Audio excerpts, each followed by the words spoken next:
Hi, it's me again with Corel Draw Tips and Tricks, and I'm going to show you how to do a macro for a yellow box trick.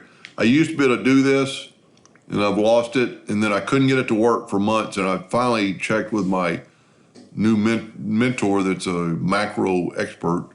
So we're going to create a macro. I've already drawn a rectangle, and I want to see if there's anything white behind this object. So I'm going to start recording a macro. Yours might be under Tools and Scripts. In 19 and 18 and below, it'll say macros.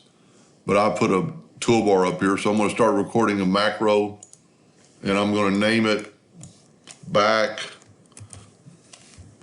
and I'm going to say OK. As soon as I hit OK, it starts recording. I'm going to fill it in with yellow, and I'm going to go to Object instead of Order, instead of Back of Page. He said it won't record that for some reason. I'm going to go Back of Layer. And it's done, then I can stop recording.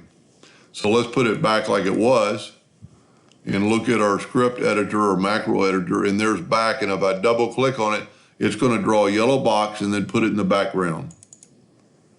So that's pretty cool. Didn't really save you any time because you're gonna have to open the macro, but you can right click and assign it a keyboard stroke, and it's already highlighted on it. And let's make it something easy like a backslash. Put a sign and hit OK. So now let's back up here where we don't have anything.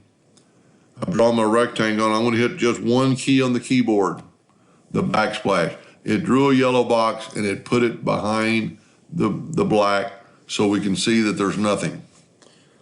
So I thank him for helping me with that, and hope that helped you a little bit. And thank you for watching.